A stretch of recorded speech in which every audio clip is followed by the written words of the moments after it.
Meantime, Laundrie's father now joining the search. Those who know Brian remain divided on how long he can survive among the elements. I'd say Brian's a mediocre survivalist. It wouldn't surprise me if he could last out there a very long time. But also, I don't think anything would surprise me at this point. And of course, Brian's sister. Our next guest is a former fugitive who spent 2 years on the run and is writer and producer of White Boy on Netflix, Seth Ferranti. Seth, thanks for joining us this morning. Look, you spent 2 years on the run. You know what it takes. How difficult is it? Good morning. Yeah, I would say, I mean, it's a tremendous mental burden. I remember the first couple months I was on the run, I was extremely paranoid. You know, I thought there was law enforcement people around every corner. You know, it was really like some Mission Impossible cloak and dagger type stuff. So I would say right now, Brian, you know, wherever he is, I mean, there's a tremendous mental burden on him, especially with the widespread scrutiny of this case.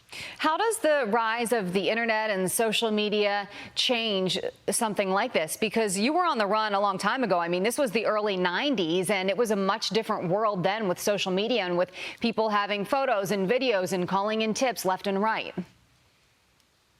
No, it's a completely different world. I mean, now if you have a phone in your pocket, I mean, they have a GPS in, you know, people can figure out exactly where you are. So, and especially there's cameras everywhere, the internet. So it's a completely different world. And what he's facing right now, I mean, basically, he just has to stay hiding in an apartment or a camper somewhere, you know, or he's easily going to be seen.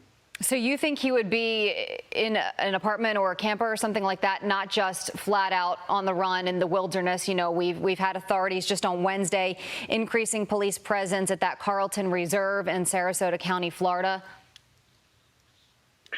Yeah, I don't know. I'm looking at that whole thing, you know, with his dad coming to visit or, you know, help the police. I mean, is it a ruse? Is it something that they even planned? You know, when I first became a fugitive, I actually staged my suicide on the banks of the Potomac to throw off investigators. So I'm kind of looking at that with some suspicion. I mean, I don't know. Maybe that's like a ruse. Maybe not. I'm not sure. Yeah, do you think that he would be getting help? Is it easy to do something like this on your own?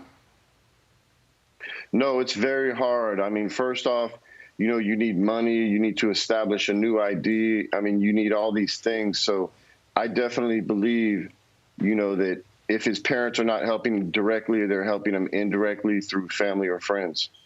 That's interesting. How do you think this ends up playing out? What do you think is happening here? Yeah, I don't know. I mean, really, he just needs to turn himself in. I mean, you know, he's eventually going to get caught. He's not going to be able to hide forever. I mean, you know, this is like one of the most, you know, dramatic and widespread manhunts we've had in this country for a while. So, I mean, you know, if he is actually, you know, out in that reserve, you know, out in the swamp somewhere, I mean, you know, maybe he got eaten by alligators. I don't know. Do you think he's alive?